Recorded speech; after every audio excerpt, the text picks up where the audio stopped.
the agenda. Move we adopt the agenda as presented. Second?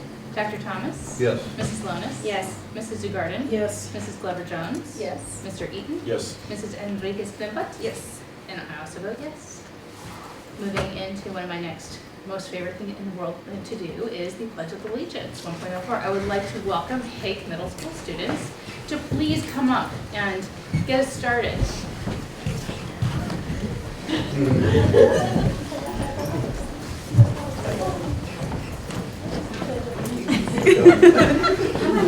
Come on, ladies. Come on, Friend Center, Come on. Friend Center, Come on Friend up. Center. Yeah, you come up too. Come on up. Absolutely. Yeah, come on up. We need all the help we can get right now. Hi guys, how are you? And everybody face the flag. Put your Say hands the up your first two mouths. words. And whenever you're ready. Pledge allegiance to the flag of the United States of America and to the republic for which it stands, one nation, under God, indivisible, with liberty and justice for all. Great job. Thank you so much. Right, yeah. Ladies, great job. Thank you. Like Rose.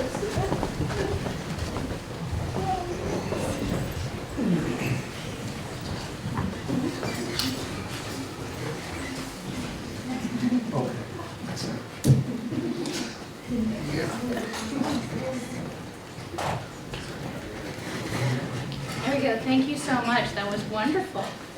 So we'll move right into 1.05, School of the Month. We have Hake Middle School here this evening for the month of February. Welcome and come on up.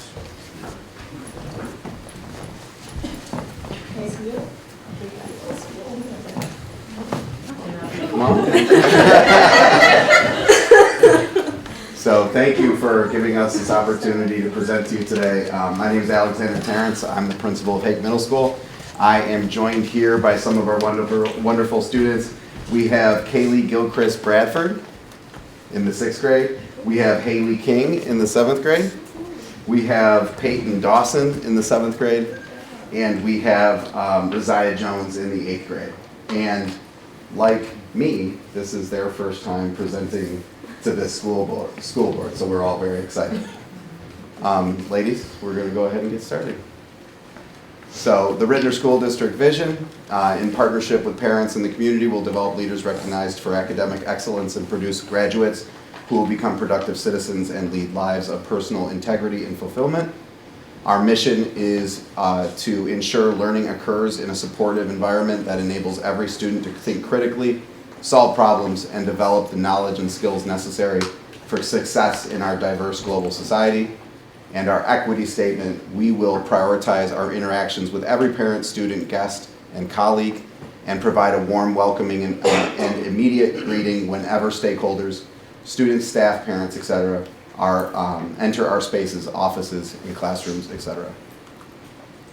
So these are our students. So, good evening. Thank you all for having me. Let me just start off with that. Today I'm going to talk about numerous things, but what I want to start off with is National Junior Honor Society. Us as students, we learn to become leaders. I'm so sorry. We host 2 dances that us as students plan. We put together all of the decorations and basically just come up with the name or even anything that's going to involve it. All the proceeds that we do earn from the dance all go towards a charity organization, and us as a group, we picked the Crisis Nursery. We have been working to make cards for St. Jude's Children's Hospital with either coloring, decorations on the cards, even nice little notes that are left in there. So we even packed bags for a homeless shelter. Or for the homeless, just to be distributed into the St. Louis area. And they included dental care packages. I think it was even socks, slippers, underwear for men. It was multiple things that included anything that, you know, any human would need. And then student council, we represent our Husky Time classes. we bring student concerns and issues to the staff or counselors and just try to seek out solutions to those concerns and problems. We do Red Ribbon Weeks. Us as student council, we do vote on it. We do vote to see what we think will come up. So there's been multiple ones like Decade Day, Pajama Day, of course, and I think right now, even it's one I think coming up either in 2 weeks or next week. We're celebrating the Black History Month, so things include dress your best, you dress up as somebody who's inspired you, etc. We do sell candygrams. They are little slips, and us as student council, we do pick what treat is going to be added. And with these slips, you can add on the person's name, their team, and whatever message that you want to send to them. And on the day of it being distributed, you give it to them. It's just something, to be nice. The money that we do earn, it goes to multiple things that we do celebrate throughout the year. So the IWC Shadow Day was a day that students who came from the IWC, the International Welcome Center, were shadowed around our school, basically being introduced to what it's like. Because I know in the International Welcome Center, it's a little different. Their schedule is way different from what it is in, the regular grades and everything. So I know personally a few people that I know walk them around, and now they're okay. And with the new student tours, we started an ambassador club this year. And these students they volunteer to walk around new students, introduce them to everything, and basically show how everything rolls at Hake. This honestly has helped the students who are now coming in to just develop a sense of belonging. It helps them understand that they are welcome and everything else that we do at Hake.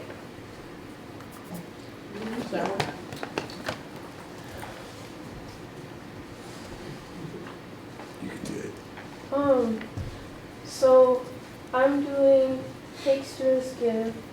We did supply drives, so we donated like food and personal care items to 2 separate donation drives. And we did in the lunchroom, we did a Hake Gives Thanks tree. So we had students pay, I think $1, and they put like their name on a slip, and they put what they're thankful for on like a leaf cutout, and we put those leaves onto the tree in the lunchroom, and then we did staff superlatives, and students, there were like forms that you had to do over the computer, and you had to fill out what teachers you think fit the what it stated, and the teachers got certificates for what they got nominated for, and those were like most supportive, hip, and inspiring. And then we have the courtyard cleanup because the pandemic did like a number on the Hake courtyard, and students and staff are working to make it an inviting place where classes can be held in the spring. Hake staff and students proudly wore temporary tattoos for Red Ribbon Week. The money from the fundraiser were donated to the Drug Awareness, Resistance, and Education, or DARE program. And that's my son. The little guy.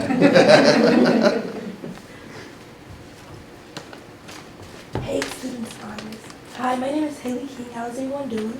Good. Good, great. That's good, that's good. I am in 7th grade and I'll be talking about the Hague Students Honors. We celebrate multiple achievements, including Principal's List, Honor Roll, Good Standings, and Team Choice Awards. We didn't want to leave any students out who are succeeding, so we had added Teacher's Choice Awards. We also have an Evaluate Data Bulletin Board, which has fewest referrals, GPA growth, evaluate growth, and most complete IECU assignments. The ICU assignments really helped us get our work done and notified our parents even if we needed help. It really just gave us that to push just some more, to just get stuff done. That also helped us with our monthly team challenges for the people who did do the ICU assignments and had no ICU assignments. We could go to fun little team choice awards, which included minute to win it games, kickball, dodgeball, and many others. 8th graders at Hake participated in a credit simulation program to prepare them for high school. Hake would like to give students the high school experience with the 4 quarters equals 4 years. It helped them just get ready for their years in high school since they're not that far away, and just give them that feeling of what it's going to be in just those months. In this picture, me and other student co-members stepped up and helped local veterans to place hundreds of flags for Veterans Day. We had a lot of fun just putting up the flags and talking to all other veterans, just giving us some feedback, telling us to keep going, and just really just being in the moment, and it really just gave us a peace of mind. Hello, I'm Peyton Dawson. I'll be presenting the Hague Students Belong slides. So with Hague Students Belongs, we have many opportunities to help students with like after school activities, little lunch bunches, and our Blitz Day celebrations. After school activities, like teachers like do their own little club, and students get a chance to sign up each quarter at the beginning of each quarter. And these lunch bunches, we have like little lunch bunches of people who like,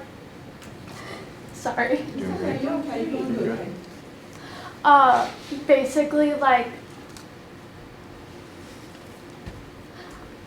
Just helping people feel connected.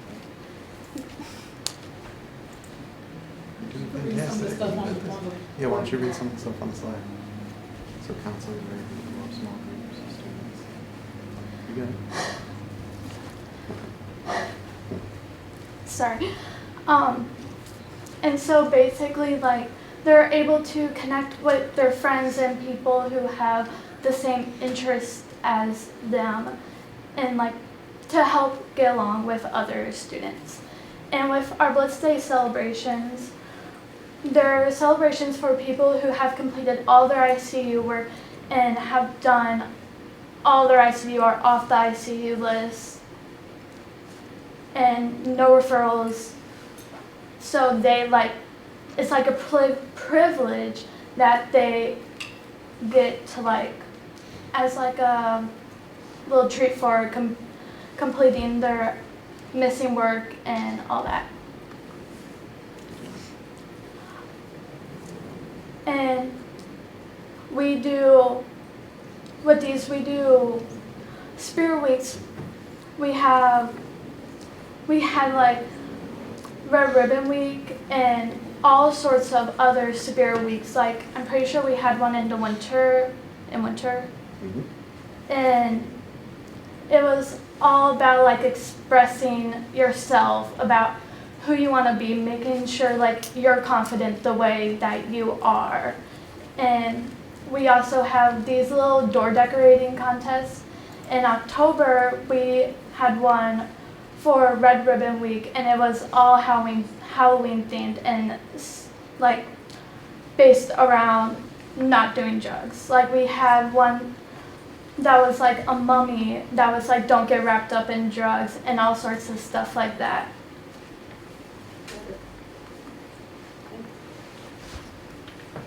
Any questions? So Haley, I have a question for you. So last night at your PTO meeting, Dr. Terrence was sharing with us. Why don't you tell us just a little bit about what you experienced at Honors the other day?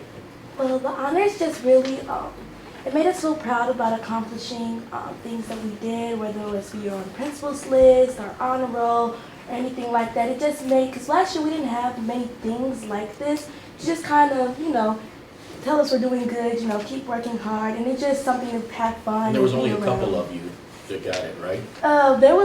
It was surprisingly a lot more kids than I thought would come, and with the parents being involved, and you know, it just brought everybody together, and it was a really fun experience. Dr. Terrence, how many of them were there? We had about 450 students that qualified for some kind of an academic or behavioral award.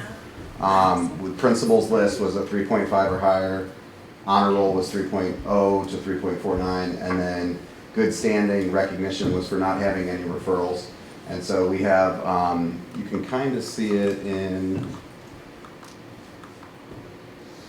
the bulletin board at the top of the picture. Those are all students that earned for first quarter. It started out as a letter home.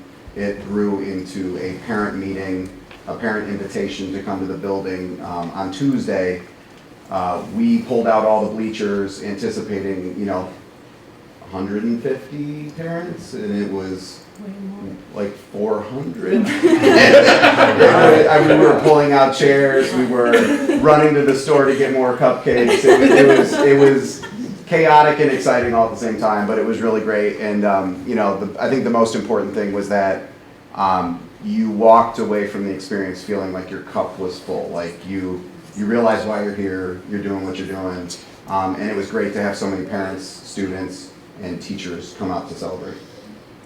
So as exciting as that was, what really got me was just hearing Haley say how excited she was to know that she got rewarded or acknowledged for what she was doing. So I think you guys are doing awesome things with that. Thank you. And if you want images, check out the Hake Facebook page. There's a lot on there. And thank you to the high school for letting us borrow their photo backdrop. Does anybody have anything else they want to share? I think you guys are the future leaders there for us. Going to the high school, I know it's in good hands. Yeah, well, I have to come down and shake your hands. I've been like tortured because you guys were working so hard. Oh my God, I wanted to hug you on the Oh my God. Okay, so I'm up there, and I am so proud of you guys. You did awesome. Thank you so much. I'm so proud of you. Oh, absolutely. Absolutely. Thank you so much. You guys did awesome. Do you have parents? Yes, Would you my please mother stand up? We would love to thank you so much. You have wonderful children.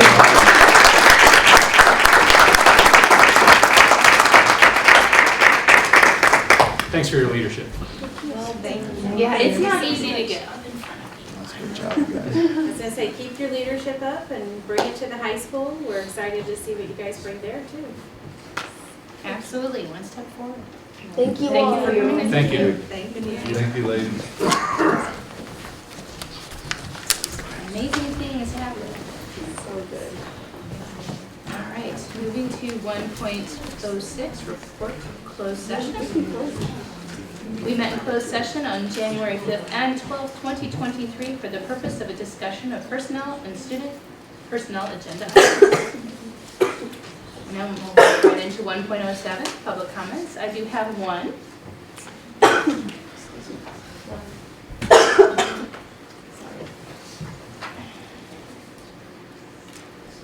want to make sure that I do this correctly. We have Curtis Moore.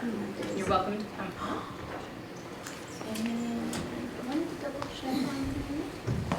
The limitation, you have up to 5 minutes to speak. So I just want to make sure, and we'll give you a minute warning. Warning, yes, sir? Yes. Okay, I'm going to try to make this as brief as possible. My daughter was on that principal's list, which I was extremely happy about, and they got to go on a field trip. They got transportation to the field trip, and were left there, up at Upson. I'm sorry, I used to live near Normandy. Normandy's not the greatest neighborhood in the world, period. Okay, called up to school to find out what was going on. Was told one time, what field trip? Second time we called up there, it's like, oh yeah, you gotta go pick up the kids, click. Okay, where?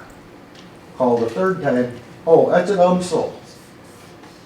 Oh, what's the address? We don't know. One thing led to another, and it's like from 2:30 in the afternoon till 9:30 at night, I did not get to see my granddaughter. By the end of that time, I'm in the bathroom vomiting. I'm done. I'm exhausted. Anything can happen in this day and age. We all know that. I mean, it's no secret that bad things happen to bad things happen to good people. It's because bad people pick on good people. Okay, I find it extremely inexcusable if the school is going to transport a child to a school activity, they need to transport it back. Period. No exceptions. It's worth the cost. These are our kids. There's no excuse not to. Okay, the second thing I would like to discuss, speeding school buses on Ashby. I've seen one school bus lock the brakes up, trying to slow down so they can pull into the school parking lot. Again, inexcusable. Something needs to be done about it. And that's pretty much about the majority of what I got on it. But as far as Black History Month, in case a lot of you did not know, the original Lone Ranger was a black man. And that's an honest fact. His name was Bass Reeves. Very impressive man. Doing an impossible job. Just a little bit of tidbit trivia. Anyhow, I think I've shot my mouth off enough. And if I continue on, I'm probably not going to be real nice about things. So I digress. Well, thank you, Mr. Moore, for coming this evening. I'll make sure that we reach out to you. Thank you, Mr. Right, I'm Moore. sure that you'll. Thank you, Mr. Moore. Madam President, Yes, sir. I know this might be a little highly ordinary, but during, just as public comments, I think this might be a good time for our Representative Clemens to come up. That's the superintendent's report. Or is Yeah, that, it's actually or in the is that later on? Yes, sir. Okay. Yes, sir. All right. Just want to make sure he's not here for me. I will move swiftly to the reports, to mine, which is 2.01, the President's Report. February is Black History Month, and we are excited to celebrate with our students, staff, families, and community. Ritenour students and staff members have a variety of classroom and school-based activities planned throughout the month to recognize the importance and significance of Black History Month. Our schools are having special morning announcements to increase awareness and appreciation of Black excellence and history. Art projects, door decorating contests, spirit weeks, student performances, and guest speakers are among the many events planned to spotlight famous Black scientists, authors, athletes, civic leaders, change makers, and more. Throughout the month, all Ritenour students will participate in projects that will broaden their knowledge about influential African Americans. We are so proud of our students, staff members, and our schools. We are excited that we could share details about our upcoming Black History Month celebrations with you tonight. Be sure to check the Ritenour website and social media channels throughout the month of February to learn more. We are also excited to welcome the class of 2036 with a kindergarten kickoff on Thursday, February 23rd. Families with children entering kindergarten this upcoming fall will not want to miss this important event, which takes place from 5 to 6:30 p.m. in the auditorium lobby at Ritenour High School. Kindergarten teachers and school administrators will be on hand from each of Ritenour's 6 elementary schools to answer questions and provide information. Incoming kindergarten students are encouraged to attend with their families. Those who attend will have the opportunity to win attendance prizes and receive free kindergarten readiness materials for their child. Students must be 5 years or older on or before July 31st, 2023 to enter kindergarten in the fall. We can't wait to meet our newest Ritenour families at this event. We hope to see you in the future. And I also wanted to recognize, she's not here this evening, Linda Hale. Linda Hale is a longtime individual that has recently retired from the pantry. She originally started when I was a teenager, when I was at Overland Presbyterian Church, and it was just in its infancy when it first started. And so I just wanted to take a moment to recognize her, because she really has put in her time and effort within our community to help feed our families. Great. Moving to 2.02, Superintendent's Report, Dr. Chris Kilbride. Thank you, Dr. Alvin. So board members, we have Representative Doug Clemens with us tonight. Representative Clemens represents the 72nd District, does a great job of representing the students and staff of the Ritenour School District. So we've asked Doug to be here tonight. He's so graciously obliged us to be here tonight. My great pleasure. Yeah, it's good to see you, Representative Clemens. But also Ms. Clover. If Ms. Clover would please stand up and join Representative Clemens. And so on the way up, board members, Ms. Clover said, now, Dr. Kilbride, you're not going to embarrass me tonight, are you? And I said, absolutely not, Michelle. I am not going to embarrass you. But, you know, there's that idea, that quote of sometimes what people deserve is not always what they want. And so this is not to be in any way disrespectful of Ms. Clover, but rather to raise her up and spend some time recognizing her for the great service she's provided. Representative Clemens. Thank you, Superintendent. Thank you, members of the board. So this evening, we want to celebrate you a little bit. And I've got to say, I have a great deal of misgivings about your departure. I'm a big fan of our superintendent, and I'm wondering how he's going to do without you there. Because we all depend on you to keep this place running, and I think you know that. And when we heard your retirement, we actually paused in the State House and recognized your years of service to one of my favorite school districts, Ritenour. Thank you. So we would like to present you with this resolution. Would you show it to the guy with the camera? You gotta be a photo ops, it's one of these things.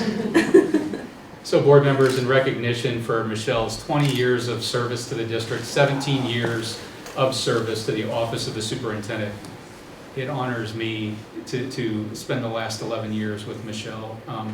You know, in working through with Michelle, always knowing what I need before I need it, was something that Michelle shared, which DeQuinda echoed in her interview, and I said that's absolutely perfect. Being with someone who knows what you need before you need it is just a hallmark of a partnership, and I very much do believe that we had a partnership. So Michelle, thank you for your service to me, and thank you for the service to the district. Board members, I'd ask that we come down and take a picture with Representative Clemens and Michelle with the resolution. Don't you run off. I can see it. You've got the body language trying to move away. So where the music comes on, the confetti comes out, we all do like a flash mob dance. This is your life.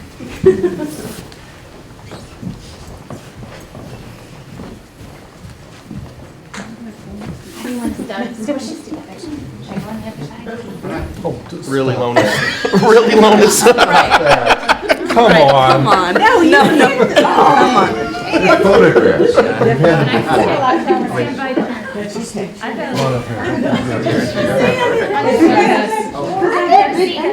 Let me go this way. We swap. Okay. We swap. Okay. I can get over the shoulder. There you go. Perfect. Ready? 1, 2,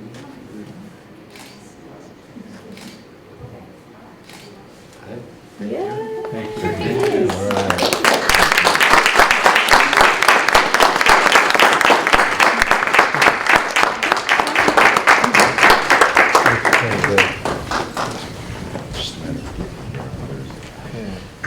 Appreciate you coming.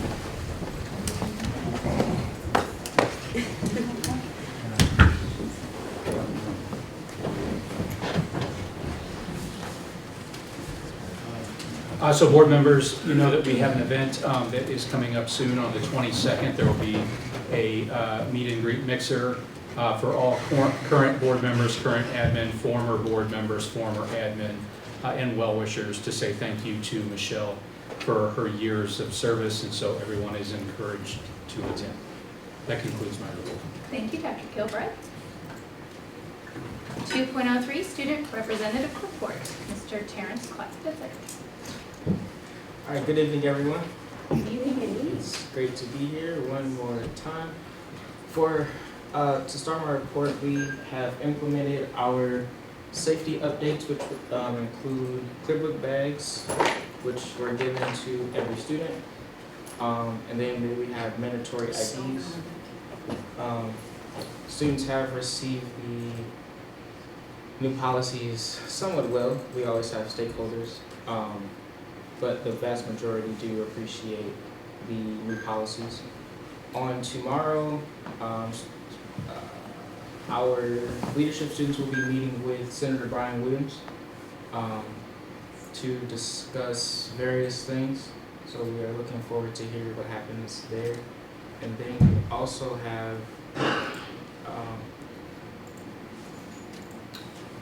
a student rep process that is coming up. The deadline to submit those applications will be February 27th. So my term is ending. It's been great working with all of you. It's been a great journey. Today I had the opportunity to work with Doug Brady and Jenna to record a video that we published to students on Monday. So we're looking forward to who's going to fill this seat. And that concludes my report. Thank you so much. That's wonderful. Thank you. 2.04 NSBA reports. Mrs. Vanessa Enriquez Pemberton. Hello, and good evening. You know we're going to start with our amazing presentation. Hit it. Boards Association's board report. We begin with a look at the Governor's State of the State address last month. On January 18th, Governor Parson delivered his annual State of the State address, which laid out his legislative agenda. Education was once again a focus. Now, as a product of public education, the father of a school teacher, the grandfather, first-year school teacher, and preschooler, I know the American dream could not be possible for so many without a quality education. This year, we will again fully fund the foundation formula with an additional $117 million to ensure Missouri schools are receiving the support they need. During his speech, Governor Parson detailed the progress his had made in education funding, teacher pay, and workforce. The proposal also includes $233 million for school transportation needs, $32 million to expand the career, and continues the teacher baseline salary program that raised teacher pay from $25,000. Additionally, the governor proposed $50 million for school safe grants for Missouri schools to make physical security investments on their campuses, develop security plans, establish school resource officer programs, and increase active threat. Governor Parson also requested $56 million to expand pre-kindergarten options. There is a clear need when it comes to early childhood. Let's meet this moment for Missouri families, Missouri kids. There are many issues being considered in the current session of the General Assembly that are of interest to MSBA and school board members throughout the state. As the legislative session progresses, we will keep you updated on these developments again this year through our Legislative Voice newsletter. Since progresses, we will keep you updated on these developments again this year through our Legislative Voice newsletter sent to members via email each Friday during the session, through critical issue alerts, or your Action Center website. We urge you to stay in contact with legislators during the session and communicate to them the impact legislation will have on your school district. MSBA Director of Gun Relations, Branch Shield, says that in addition to advocating for your district, it's also important to serve as an educator to a foot deep, a mile wide across a whole bunch of issues. So be that subject matter expert for them when it comes to public education. And be that trusted source, so when they have questions, they know that they can come to you as a locally elected school board member. On that note, don't miss your chance to visit your legislator at the Capitol during and known formerly as Legislative Forum Advocacy. I'm sorry, I don't know why it keeps doing that. It's okay. That's fine. Is it okay if we stop it and you can just watch it? Okay. Because we get the message, right? You get it. You get the vibe. It's Advocacy Day. I'll finish it for you. No, I'm just kidding. Advocacy Day, I believe most of us are going, I think. it was a really great trip last year. So thankful to have a rep here who really champions public education up in Jeff City. So,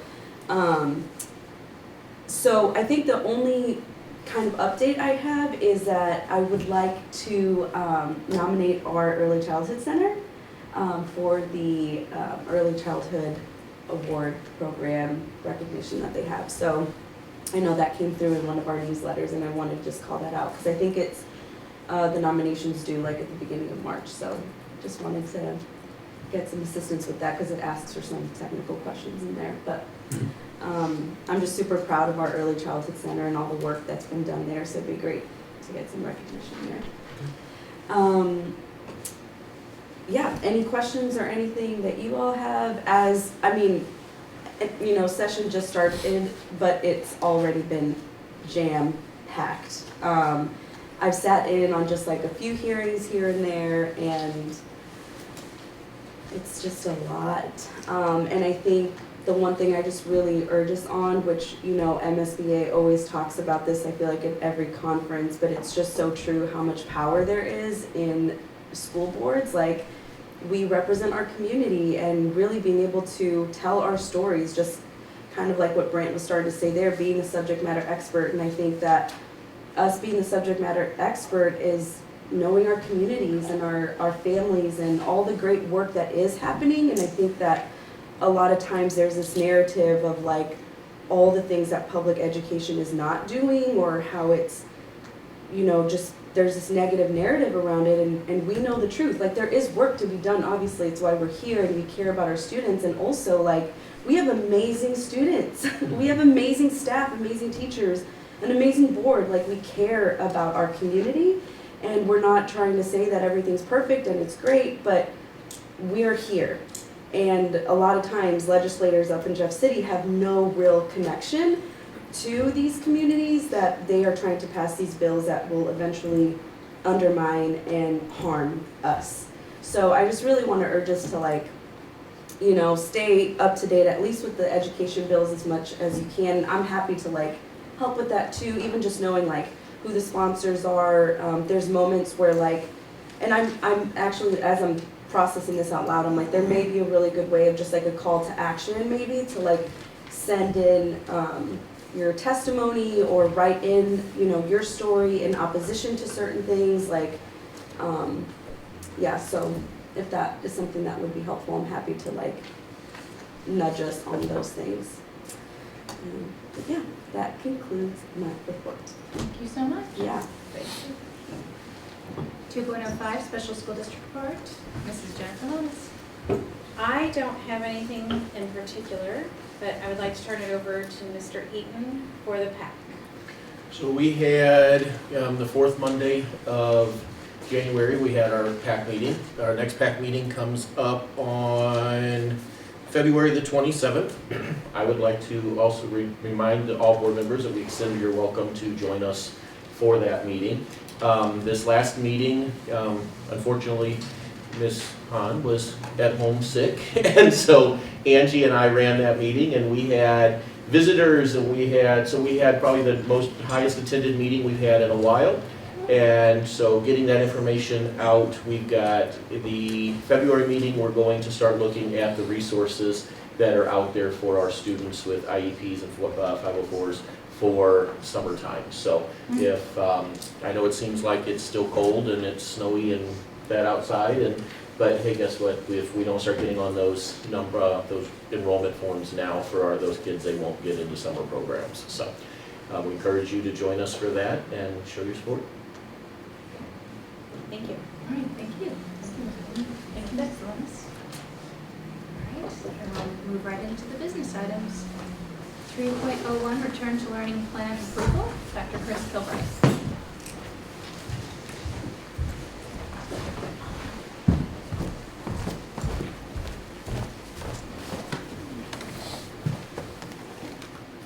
So thank you, board members. So I'm back before you again about the Return to Learning Plan. A quick reminder, when the state, when Missouri was under a state of emergency, this was required every 30 days. When Governor Parson took the position that, the state of Missouri is no longer under a state of emergency, tied to the COVID pandemic, the reauthorization of health orders every 30 days was no longer necessary. However, in the name of communication, we've continued this work to do the best we can for our students, staff, and community to ensure open communication. Always start these presentations around the Ritenour COVID dashboard, which is on the front of our website. While this is a reminder that the COVID virus is still with us, the data continues to be favorable in terms of the spread, the rates of positivity among students and staff. Taking a look on return to learning plans and our work to keep students and staff as healthy as possible during the time of the pandemic, made the decision to move to distance learning upon return from spring break during the 2019-2020 school year. March 17th, to be exact, was the first time that we moved to distance learning. After spring break, April 9th to be specific, we made the decision for students to be away from school for the remainder of the 1920 school year. At the start of 2021, Ritenour was one of the first districts to make the decision to go full virtual. We did that at the end of July, very beginning of August, heading into the school year. During 2021, we transitioned to hybrid in-person learning while maintaining virtual instruction as an option in the district. And there were a number of students, 2,800 to be specific, that made the decision to remain fully virtual during 2021. 21-22, we moved to 5 days in person. There was no more hybrid instruction. It was 5 days in person, or there was the Ritenour Virtual Academy virtual option. We had roughly 380 students involved in Ritenour Virtual Academy. Throughout 21-22, we also, at that point, had a small number of students that chose MOCAP, which is the online virtual option for all public school students across the state of Missouri. It's the option that there's 900,000 public school students in the state of Missouri. They all have the option for MOCAP. Moving forward to this year, 22-23, as we did the work over the course of the summer, maintaining the Ritenour Virtual Academy, the interest just was not there enough to sustain the program and staff RVA with Ritenour teachers.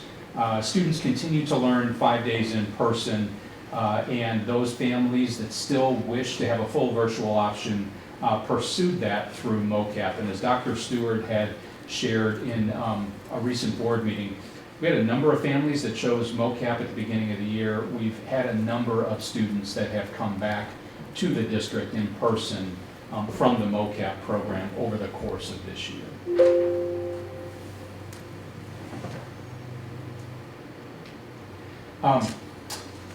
And while this work was going on, we started pursuing an exit strategy to move on beyond some of these strategies in the return to learning plan. There are two main strategies that remain, that being posting the COVID dashboard every Friday. Student services and the HR department work closely with the community services department to make sure the data is accurate in terms of what they receive, and they get that dashboard published every Friday afternoon. We still keep in our plan a 2% threshold for positive COVID cases. If we would hit that, then the individual building would go to mask mandatory for a period of not less than 2 weeks. We've had that threshold, that component of the plan on the books for a significant period of time. Thankfully, we've never hit nor crossed that threshold and have never gotten to the point where we had to return to mask mandatory once we moved to mask recommended. The recommendation for the return to learning exit strategy, our spring break is coming up. It's the afternoon of March 17th. Then spring break runs from March 20th through the 24th. The recommendation, is these two remaining strategies would be discontinued upon the return from spring break, which is the 27th of March. Now, the why for this recommendation now, at the end of spring break, we'll be nearing the end of flu season, and as we have observed before, while we need to continue to respect and be aware of the COVID virus, the likelihood of spread is less when there's more time spent outside.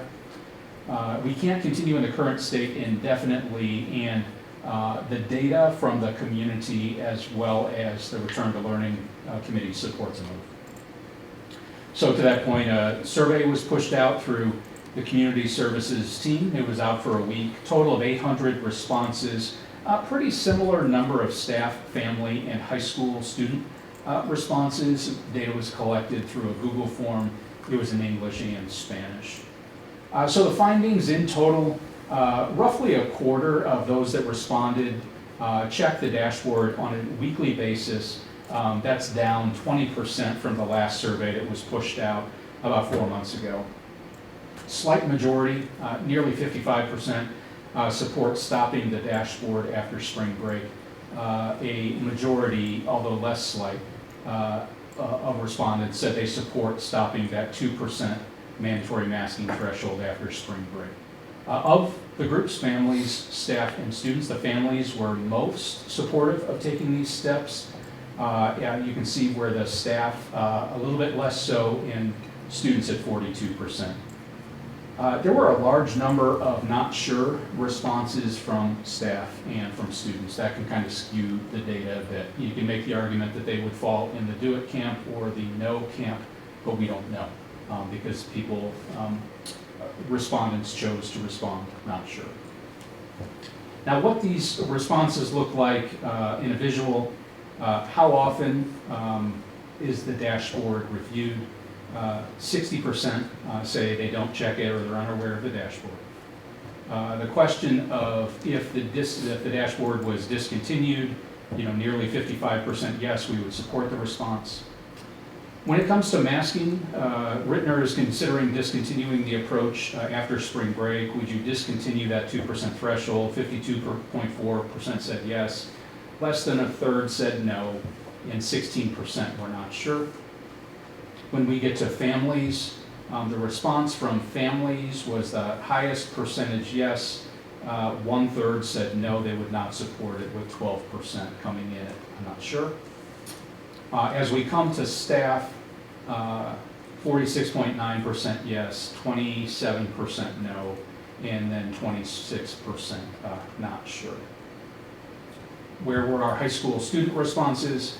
A smaller number of no, slightly smaller number of yes, and a larger percentage of I'm not sure. So, as we know right now, masking is choice. It's a choice among some students. They're making the choice to remain fully masked. Some staff members make the choice to remain fully masked indoors.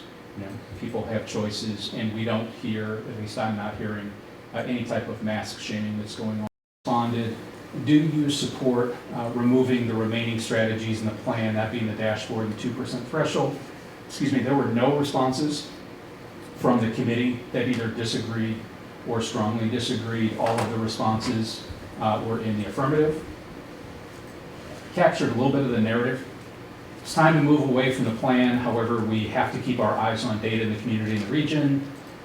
It's time, I strongly support moving away from the final two components of the plan. The recommendation for you tonight is that I recommend that the board discontinue the return to learning plan, including the COVID dashboard and the 2% building threshold for COVID cases for mask mandatory status. This would take place upon return from spring break. So moved. Second. Mrs. Enriquez Plumbutt? Yes. Mr. Eaton? Yes. Mrs. Glover Jones? Yes. Mrs. DeGarden? Yes. Mrs. Lonis? Yes. Dr. Thomas? Yes. And I also vote yes. Thank you, board members. Thank Thank you. you. Bill Rice. 3.02 Talent Acquisition and Employee Demographic Report. Mr. Charles Love.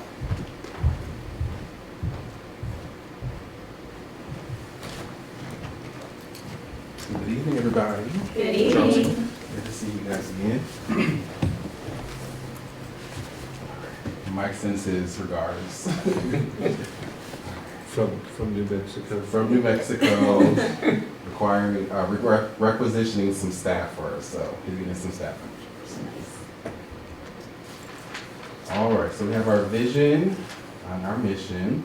I do want to just focus on our equity statement, because as an HR department, we do focus on this along with the district. It's one of our priorities. So a commitment to build positive, purposeful relationships with every student and every family so that barriers to learning at high levels are removed. Diversity among Ritenour families and staff is valued, sought, and embraced. Student backgrounds, ability, racial, ethnic, religious, gender identity, class, traumatic experience do not limit teacher expectations of student outcomes. Resources are allocated so that every student gets what they need. The goal of the equity statement is to provide a great education for every student every day. So for this presentation, I'm going to provide you guys with an overview of the district's talent acquisition for this current school year. We'll summarize the district's teacher demographics, share state recruitment retention data, share exit entrance survey data, and then provide an overview of district recruitment retention efforts. All right, so this first slide is talking about our talent acquisition. We'll show you this year we hired 90 teachers and counselors, 5 administrators, 45 support staff. So as you can see, we've been a very busy HR department this school year. Of our new teacher data, you can see where our education level is, spread out amongst the elementary, middle, and high school and administrative center. I want to point out at the administrative center, all of those are our instructional coaches.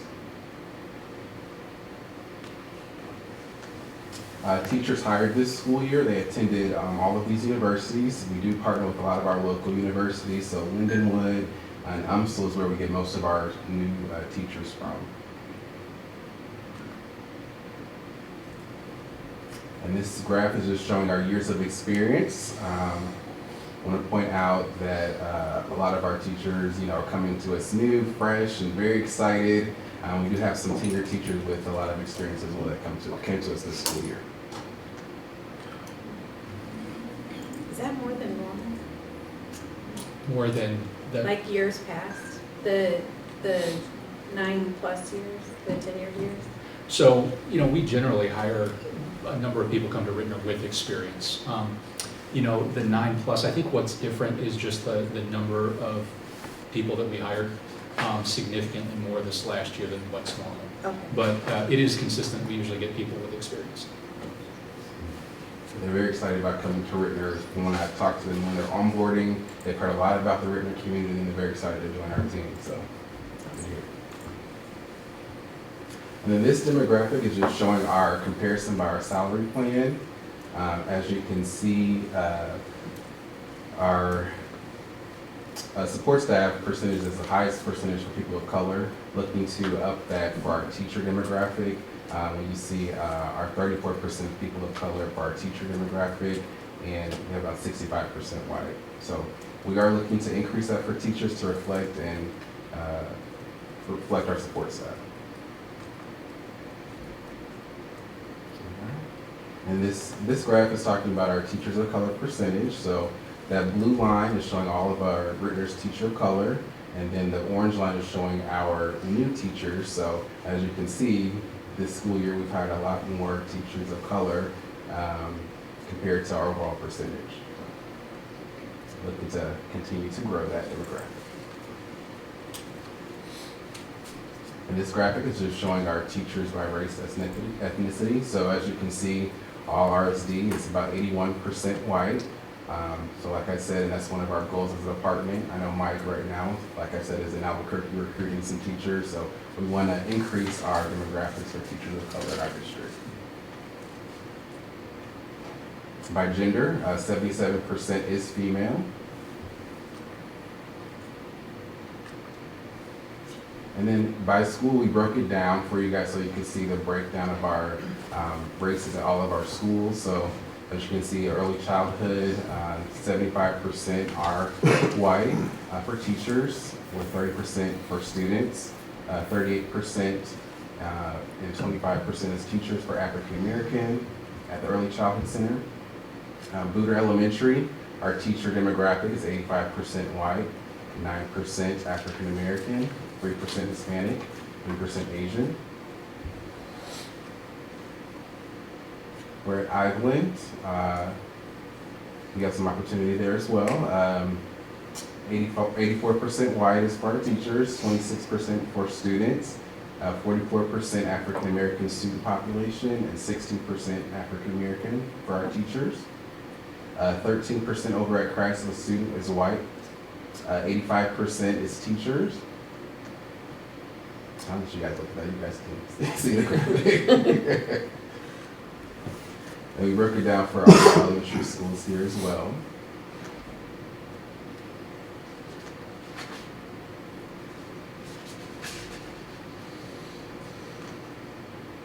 Over at our middle schools.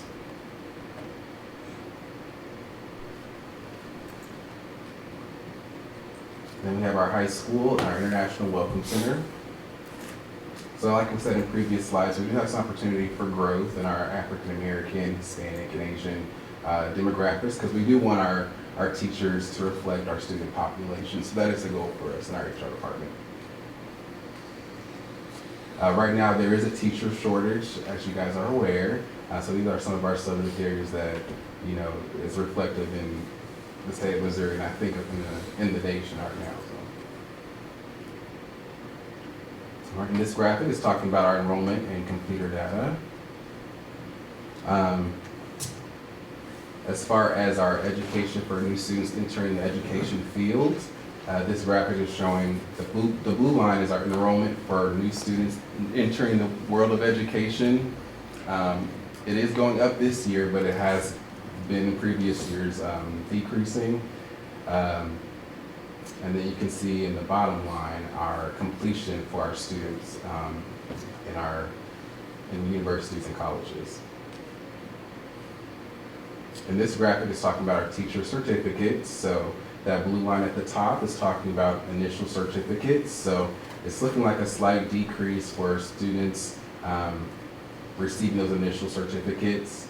And then that middle line right there is talking about our provisional issues of certificates. You can see it's pretty low, so we do have some students, some teachers that are receiving their provisional certificates and additional certificates as well. And then this slide is talking about our retention data. So it's showing that that top line is after 3 years, this is the percentage of teachers that we are retaining in the state of Missouri. And then after 5 years, that bottom line. And this is talking about some more demographics in the state of Missouri. So for our racial and ethnic trends, as you can see, that top line is our white demographic of teachers. You can see it's at 93%, so it's pretty high. And then our black population for teachers is about 4.9 in the state. And these are some responses that we're getting as we are sending out our exit surveys for our staff members that are leaving the district. So 50% left due to retirement or relocating out of the St. Louis area. 25% left for another local district, including advancement opportunities. 23% left the profession for personal reasons. 55% agreed or strongly agreed that professional development met their needs. 61% agreed or strongly agreed that their contributions were valued. 91% agreed or strongly agreed that their colleagues were treated them with respect. 78% agreed or strongly agreed that their supervisor provided effective feedback. And 80% agreed or strongly agreed that their supervisor treated them with respect. So I know that's the trend for our district that I'm hearing from a lot of our staff members, our teachers and support staff, is that they feel valued by their supervisor. I think our supervisors do a great job of giving feedback and, you know, promoting professional development along with Evelyn Gilliam. They do a great job of supporting our teachers and staff.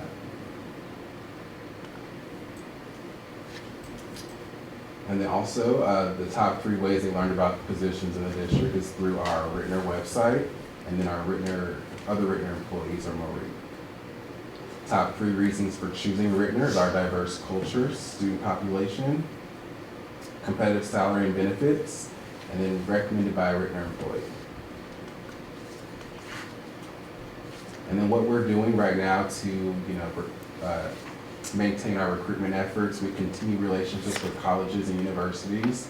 I know Jamie Sims, our HR assistant, does a great job of partnering with our universities to make sure we get those students placed in the classrooms for their student teaching and making sure we just fast track them into Ritenour. We do have our Ritenour Grow Your Own teacher program. with some of our students participating in that through our summer experience at SLU or UMSL. Our Ritenour equity efforts, we are creating and sustaining inclusive school environments. We're doing great work with our cultural competency. And then we also are doing our Grow Your Own Ritenour support staff, where we are supporting staff members who are interested in teaching. We are doing tuition reimbursement, as well as just supporting them in any field that they would like to go through with education, so they can be Ritenour staff members for the long run. And then we're also participating in recruitment fairs like Mike is right now. And we just did a social media campaign that we partnered with the Community Service Department. And there's a link to that video right there. I'm not sure if we have time to click on it or not. No. So as that work's being attempted, so Charles, can you talk a little bit about this social media effort, just what it is? Yeah, so it's really just talking about the demographics of our district and encouraging new or prospective teachers to join our district. We have the Teacher of the Year, Christina Melly, who's in that video. I'll see right there. But just, encouraging newcomers to the district.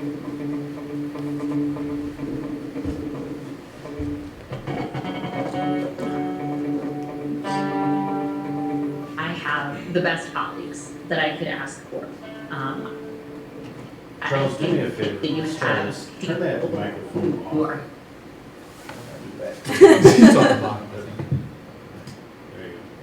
Give that a shot. here because they want to do really important work. I think you have people who are here because they want to learn, and because they they know that there's a lot of diversity here. They know that there is a lot of excellence. They also know that there's a unique need. And when you are a teacher in that environment, you learn and grow so much. I think Ritenour invests by supporting me in any way, shape, or form, whether it be in this classroom or outside of the classroom, through professional development. So as a part of that effort, as a part of that effort, also board members, there's targeted advertising that's going out through social media to anyone who has educator in their profile, so that we're hoping that we can connect with people that way.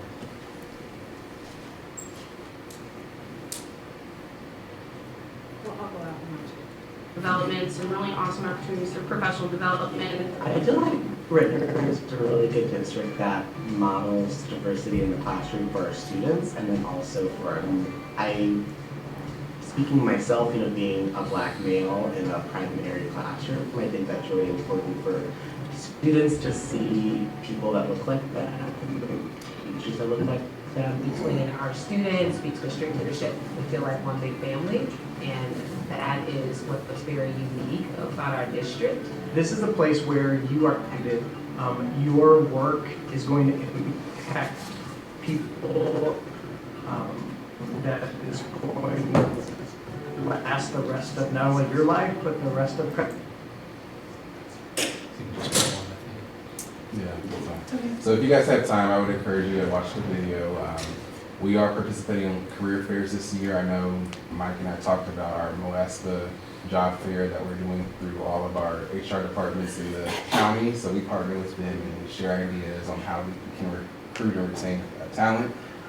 So we'll be sharing this video at the career fair with all of the prospective teachers that are here. You guys have any questions? Thank you so much. I appreciate all the work that's going in and just the thoughtfulness around recruitment efforts. I have just a question about, about our retention data. Was the slide, that was for Missouri overall, right? Do we have retention data for just our district? And if so, at some point, if we can see that. Because I'm just wondering, I'm curious about the retention for especially like the real green teachers, since we have such a high number. And just thinking through like some kind of proactive strategies to implement to make sure that we're catching, any arising issues or, challenges and supports that they need early on, so that we're not, caught off guard or it's too late, once Yeah. you've kind of made up your mind, this isn't for me, but maybe it's just like a really rough patch in the Oh, yeah. beginning, right? So, so if we could get that data, that would be awesome Yeah. to see.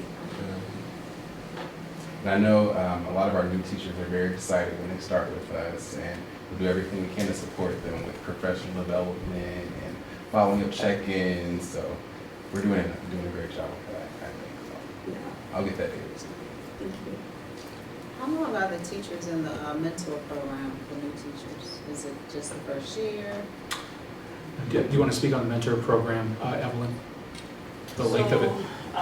We currently have 120 in the teacher program. It's the first year and second year.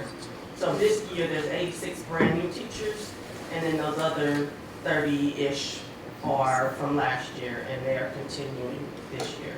And so we have mentors working in cohorts where they are supporting. They have a dedicated teacher that they support, but they also work together to work with the teachers in their buildings to support them. So we're trying a cohort structure for some places, and then some places, because of situations, the cohort didn't work, so they're just working with dedicated mentors. But they all get the training, and they all have access to resources to support them with the work that they're doing with their teachers.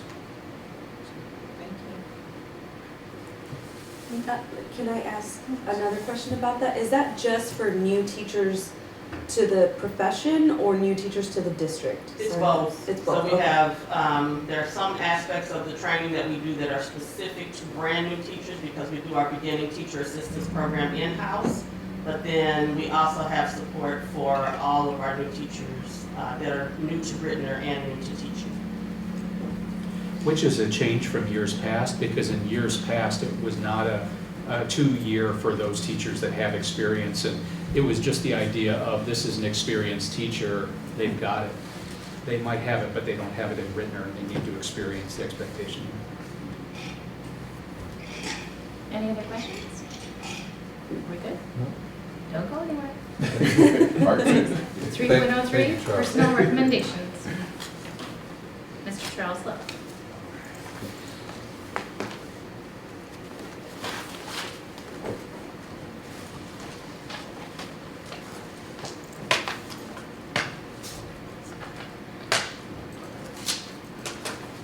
Turn the microphone back on.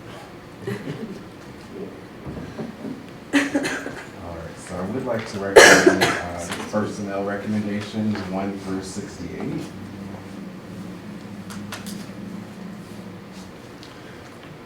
Charles, on the people that are departing, I think we got 3 or 4 that say leaving the profession.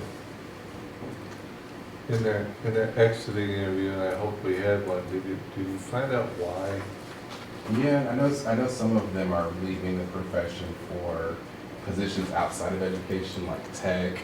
I know right now in the world, people are working from home remotely, and I think that is alluring to a lot of people, and that's what was the case for, I know 2 of them at least.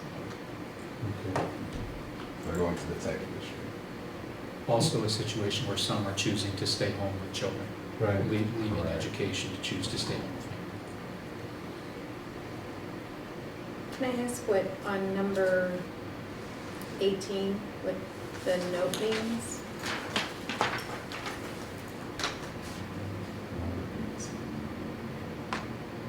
What does education mean? Oh, so this one, she's wanting to pursue a career in counseling. So she's leaving language arts to go for counseling degree. Okay.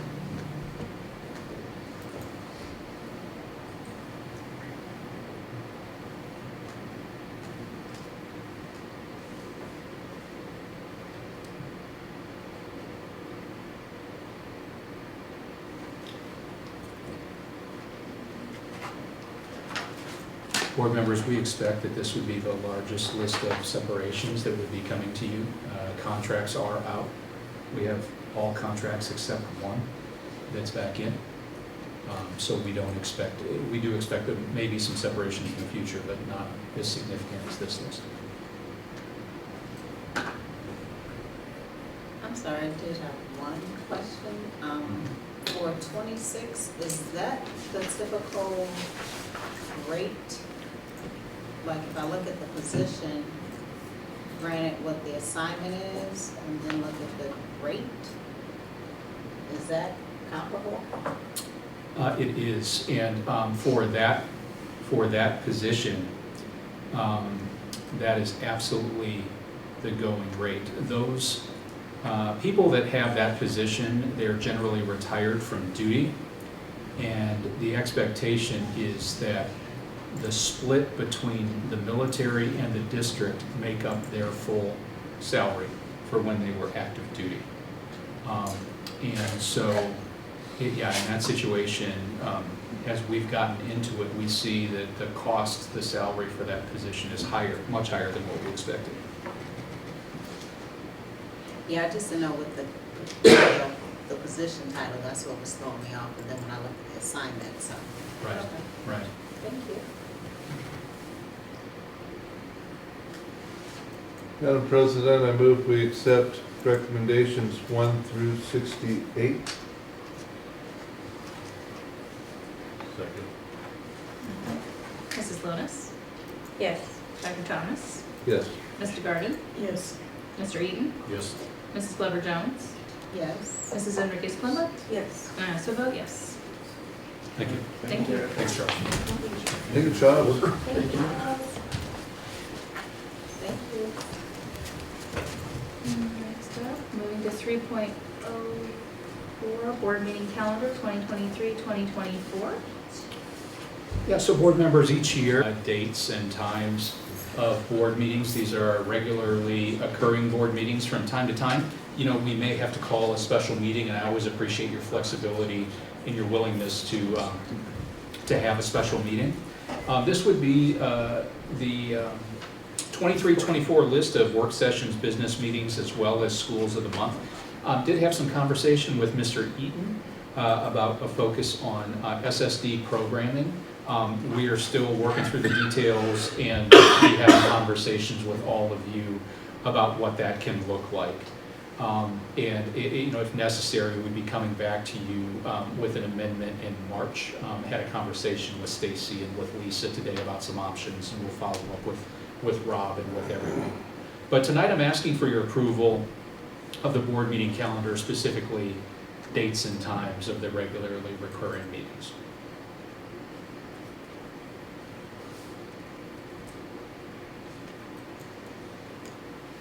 Move we approve the 2023-2024 Board of Education meeting calendar as presented. Second? Mrs. Enriquez Plummer? Yes. Mr. Eaton? Yes. Mrs. Glover Jones? Yes. Mrs. DeGarda? Yes. Mrs. Lonis? Yes. Dr. Thomas? Absolutely. And I also vote yes. Motion carries. Moving to 3.05, board member comments. Does anybody have anything that they wish to share? Yes, Dr. Thomas? I do. Few Saturdays ago, I had an opportunity to go to Washington D.C. and dive into the world of equity statements, and diversity in our schools, school districts, and school boards. The day started about 6:30, 7 o'clock with a quick breakfast, and it ended 12 hours later. And it was probably the best one-day meeting, learning session that I could have gone to. Some highlights, statistics. A company did a nationwide survey, and they came back and said 3/4 of the school board members that are currently seated that are up for re-election have decided already that they will not run again. 3/4 of the people. That's a lot. One community that was 73% white tried to get an equity statement. And this is to talk about board member recruitment. Our mission statement is strongly worded compared to the equity statement they finally were able to get. board members were having to be escorted to and from their house to the meetings by police officers. They had to shut down several meetings because people were there and it became violent. They talked about, and Vanessa mentioned it a little bit today, if we do not go out into the community, we are the subject matter experts. If we don't go out into the community, talk to the community leaders and tell them Ritenour's story. If we don't tell them what is happening in Ritenour, they will make it up and then they will tell it. Whether they know it or not. When their constituents, their people from St. John, St. Anne, Oberlin, Breckenridge Hills, Woodson Terrace, and all, when those mayors and aldermen and councilmen are asked the question, what's going on in Ritenour? If they don't know, they're going to give them an answer. We need to go out and tell them. We need to be the advocates. We need to tell, as they said, tell our story so that no one tells it for us. That was a huge message. Too many times, school boards, school districts are on the defensive because someone's already out there telling them this is what they're doing. Okay? One thing that they told us, when you look at data of student achievement, look at it differently. Granted, we all look at the data that's presented to us the same way. Here are the students doing well, here are the students that are doing below that, and then we look at, lastly, the students that are struggling. They should be our priority. That should be at the top. Turn all that data upside down. Put it at the top. Look at that first. Get their narrative first.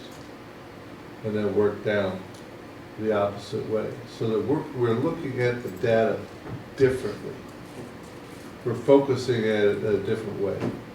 It's not starting at the top and then as we move through a program or a report, the last thing is, and here's the students that are struggling. So look at it differently.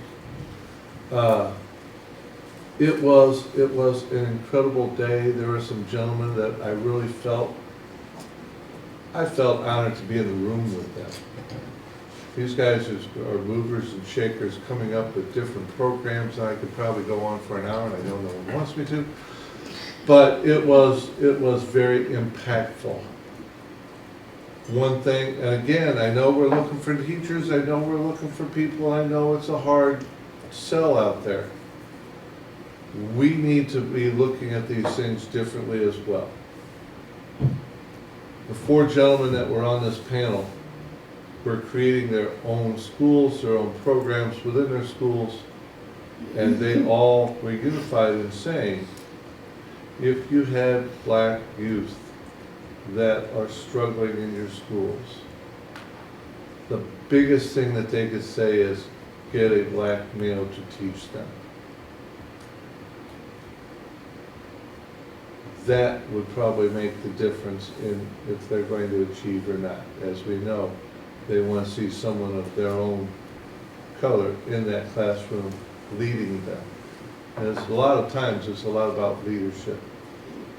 They want to see someone of their own in that room with them. I know it's hard to get teachers. I know it's hard to get male teachers.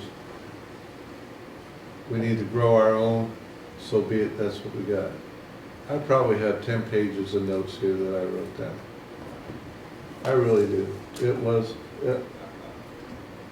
I didn't know what time it was half the time because you were going from one thing to another. For those of you that want to know how far you had to walk and everything, it was on the 4th floor below ground in one of their exhibition halls.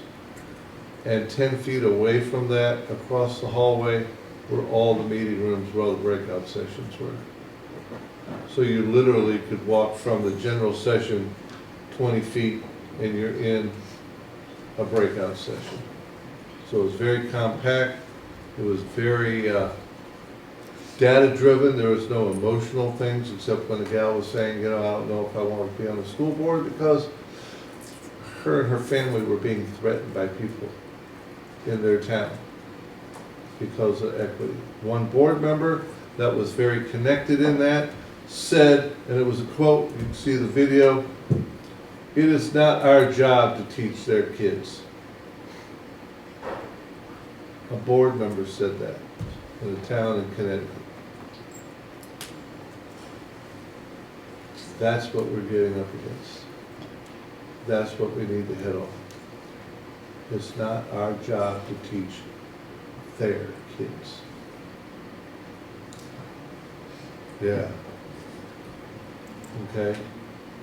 So that's what we're seeing. If I had one thing to go to every year for my development, you'll see me going to that next year. And I invite everybody else. The Ferguson Florissant School District Superintendent and his whole board was there. And that we were the only ones from the St. Louis area. There were people from coast to coast. In the one breakout session we had, there was a gentleman there on the school board, African-American man. He was in Portland, Oregon. We were talking about how board members choose to start being on the board. How do you campaign for the board if you're not on the board? How do you campaign for re-election if you are? One lady said, you go door to door. That's what I do. I go door to door. This man's sitting probably 10 feet from me. Young man, well-dressed, well-mannered. I'd invite him into my house any day of the week. He says, I'd be afraid in Portland to go door to door by myself. Think of that. Think of what we got here and what he has there. He's a sitting board member. Probably a 30, 32, 35 African-American male, afraid to go door to door by himself. Something's wrong there. Things like that were very impactful and very, very hard to swallow. Okay? But it has to be said. You have to get it out in the light. So I would invite anybody else that would want to go to that next year. It's well worth your time and effort. Sounds like a wonderful opportunity. Thank It you, is. Dr. Thomas. It is. Thank you. Anybody else have anything to share? I just wanted to give a quick shout out to Mrs. Chambers over at, I believe she's at Hague. I know there was an article that was posted somewhere and she was highlighted in there, but I've just seen her around at some community events and she's always repping Ritenour and middle school students. So again, to the point of earlier, like, we have amazing staff and amazing people. Also, I was speaking on a panel last Friday and one of the folks who was in the audience just said, oh, Ritenour, oh my gosh, I hear such great things. And I'm just continuously like so proud to serve here and just be a part of this community. So I just wanted to share that. We got a good rep out there. So. Thank you. Thank you so much for sharing. Anybody else have anything to share? I have one. Go ahead. No, you first go. Okay. Thank you. Game Changers will be having a Black History program scheduled for February 24th, starting at 6 o'clock p.m. They are looking for volunteers who are students or staff members of the Ritenour School District. I am indeed looking forward to that program. And then we also have Black History Month that is currently happening. We have a Spirit Week that is going on in about 2 weeks. We will dress a certain way each day. All right, thank you. Thank you for sharing. Ms. Butler-Jones? So, in honor of Black History Month, a couple of these elementary schools have reached out, and they're doing read-ins. And so I had an opportunity to go to Marion last week to do a read-in. It was very interesting. It was fourth graders, right? And so in my mind, because I had to pick the book or else they had some books for me. So I'm like doing this whole book study of like the best books to read to fourth graders. So I picked out a book and I got there. Mr. Ewing was like, the kids, the fourth graders, they like picture books too. I was like, oh, okay. So I picked out a different book. Long story short, by the end of the day, let me just say that there will be some students that we have that will be coming for our board seats. That was the last thing that several students told me. Because we kind of walked through the democratic process of, I had 2 books and I let them vote on which book I would read to them. And so we kind of talked through like, this is how it works for the board, here's why we don't have an even number of people, we have an odd number, and so we talked through that process. But just so you know, we do have some 4th graders at Marion Elementary that will be coming for our board seats. We should have them come and mirror with us when we meet. Yeah, we could do that. I think that would be so That would be fun. Yeah. And I'll be at Booter next week. By the way, I saw you on Mr. Ewing's Oh, I forgot you took pictures. his parking lot podcast. I watch his parking lot podcast all the time. I forgot you took pictures. Wonderful. Thank you so much for sharing. Anybody else? Okay, then we'll move to the consent agenda. Madam President, if I may? No, you don't. Yes, I do. No, you don't. Yes, I do. No, none today. So I would like to ask a question about 4.03. I was reading through that, and we talk about grow our own teachers. Have we thought about grow our own counselors? And is there something that we can put into place for that? Because I think that is an opportunity too. 4.03 or 4.04? 4. Thank you. That can look like it makes sense. Sorry. I was flipping back and forth real quick. Anyway. So thinking about a grow your own counselor program. Yeah, because I was reading through the report and, there's a need there in that area. And so just thinking, is that an opportunity for us? Or at least get people to understand that could be a part of the teaching, next step in teaching. So that way they know that you could go into teaching, but after, you can continue on to those other areas. I just think it's important because knowing that there's other opportunities and different ways that you can support your schools.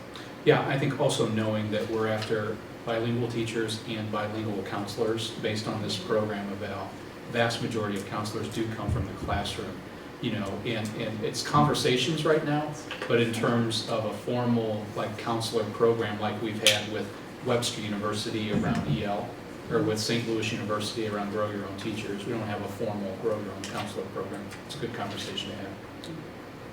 Yeah, and you can say it's a need because we just had somebody that left that's going to pursue that education. Right. Yeah. Right. Yeah. It doesn't seem like things will get better to where we won't need counselors, so. And to the point, generally teachers who go to school to be administrators, vast majority of people can do those in the evening. We have had a small number of people, like we saw tonight, that stopped teaching and tried to knock out all the classes in a year or a year and a half. I can think of maybe 3 teachers in the last 5 years that have done that. We do know that we have some teachers in the pipeline that are taking counseling classes in the evening, but we know with coming out of the pandemic, just as there's competition for teachers, there's heavy competition for quality counselors too. Absolutely. Well, Lisa's growing our own board members, so. Got to be all around. Absolutely. Now I can? Yes. Thank you. Madam President, I move we approve consent agenda items 4.01 through 4.08 as presented. Second? Dr. Thomas? Yes. Mrs. Lomas? Yes. Mrs. DeGarden? Yes. Mrs. Glover-Jones? Yes. Mr. Eaton? Yes. Mrs. Enriquez-Klimbut? Yes. And I also vote yes. All right, moving to closed session. I motion to reconvene in closed state session per state statute 610-021 for the purpose of discussion of personnel agenda items. Second. Mrs. Enriquez-Klimbut? Yes. Mr. Eaton? Yes. Mrs. Glover-Jones? Yes. Mrs. DeGarden? Yes. Mrs. Lomas? Yes. Dr. Thomas? Yes. And I also vote yes. may we have 10 minutes of break? Yes.